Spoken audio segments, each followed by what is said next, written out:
d'abord, il y a un petit moment de silence. Nous revenons dans le silence intérieur, dans l'observation de votre souffle. Peut-être paupières closes pour mieux vous concentrer dans votre espace intérieur. Essayez d'observer la qualité de votre souffle. Partez de votre souffle naturel. Essayez d'observer l'inspiration et l'expiration.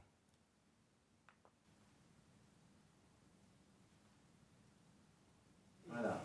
Vous sentez? Voilà. Essayez d'observer comment ça se passe pour vous. Voilà. Sentez bien. Donc vous sentez que ça doit chauffer un petit peu peut-être maintenant.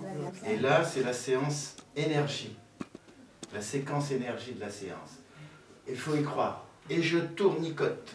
Alors, de la motivation des personnes, et ça m'a vraiment décidé à continuer dans cette pratique, à organiser, à structurer une séance. Entre-temps, j'avais même rencontré donc une personne tétraplégique avec qui j'ai beaucoup travaillé et que, en fait, qui vraiment correspondait à ce que je pensais profondément. Posez si vous sentez, parce que vous revenez avant, là aussi. On reste vraiment dans un chemin de liberté qui nous permet d'observer ce qui se passe dans notre corps. Essayez de creuser encore, de pousser avec les mains, de serrer les sphincters un petit peu dans la mesure de vos possibilités. Et puis, vous relâchez tout doucement. Vous réinspirez profondément. Suite à une séance, un monsieur de 88 ans, j'ai écrit tout de suite ce qu'il m'a dit parce que je trouvais ça très intéressant. On n'a pas l'habitude, on ne bouge pas beaucoup. On s'aperçoit qu'on peut faire quelque chose d'autre.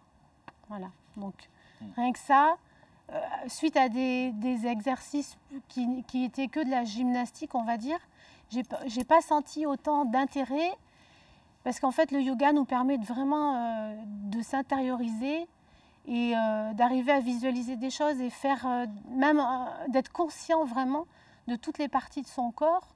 Et grâce aux techniques que tu nous as apprises, on arrive mieux à diriger les personnes vers ça. Et puis et aussi la conscience du souffle. Moi, j'avais vraiment du mal à les faire respirer et mieux aborder.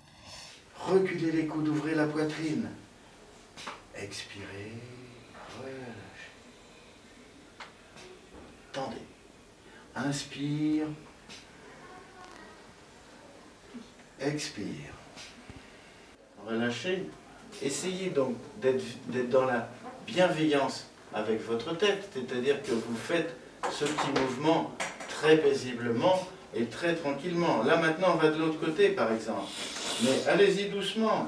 Donc je vais aller à gauche, je vais faire encore un petit tour, voilà, une deuxième.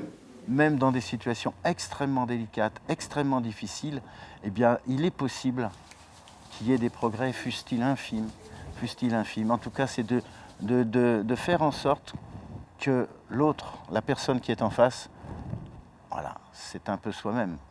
Et donc, cette considération donc, que l'autre est une sœur, un frère, doit être au cœur de notre pratique. Il n'y a pas,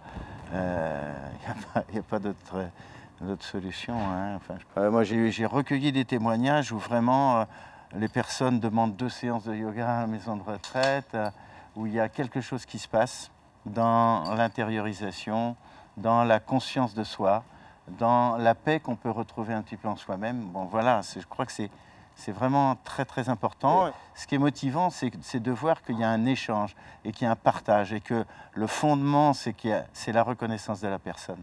Voilà. À partir de là, on peut travailler, on peut mettre en branle les mouvements nécessaires à garder cette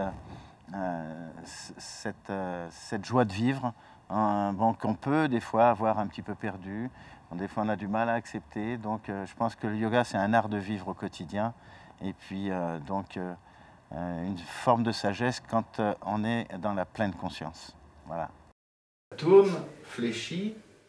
Le progrès est possible parce que ce n'est pas forcément le progrès physique, ça peut être au niveau de la conscience et donc au niveau de la respiration. Donc si j'apprends à mieux respirer, je peux je peux lâcher un peu plus, je peux modifier mon approche de la vie, je peux accepter, parce que là aussi, on est aussi dans une démarche philosophique, accepter ce qui est.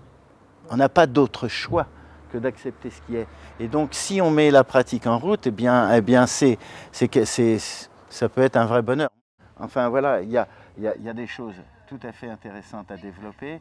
Et je pense que si on devient de plus en plus nombreux à l'égard donc de ce travail, de cette pratique, eh ben, on va avancer un petit peu, on va pouvoir échanger, participer, franchir nos différences.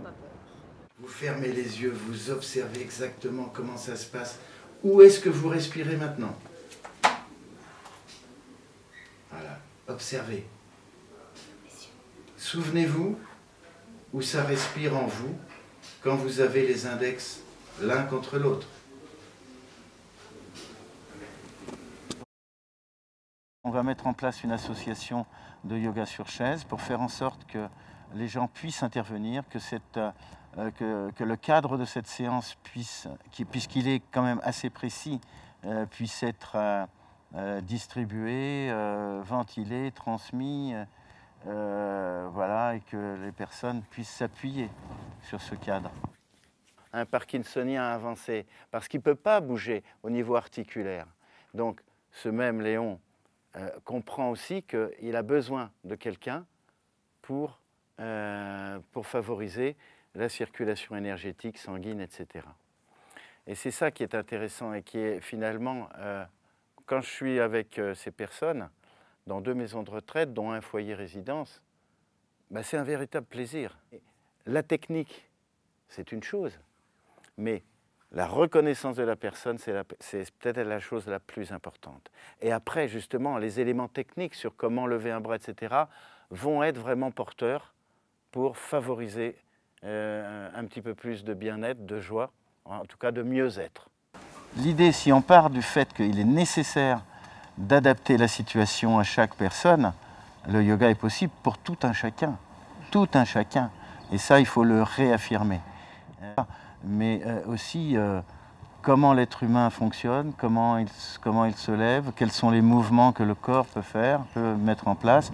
Et autour de ça, j'ai mis en place une pratique. J'ai aussi, comme je suis passionné par le son et par le chant, bien sûr que j'ai mis aussi un petit peu du son dans cette pratique, puisque la vibration du son agit dans les parties du corps. Et ça, donc on peut diriger, comme on peut diriger l'expiration, atténuer des douleurs dans les organes, la vibration du son reste vraiment un outil au service de la personne.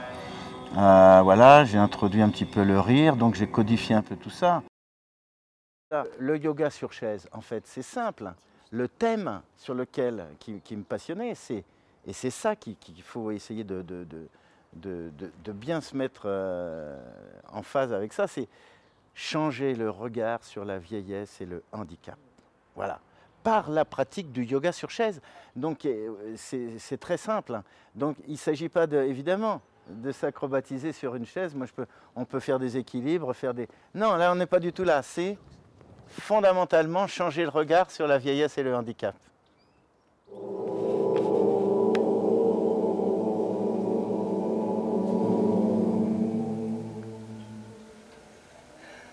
Et puis serrons-nous les mains, nous sentons bien le voisin, la voisine, sentons bien la vie qui circule à droite et à gauche. On est bien vivant, hein, sentez bien.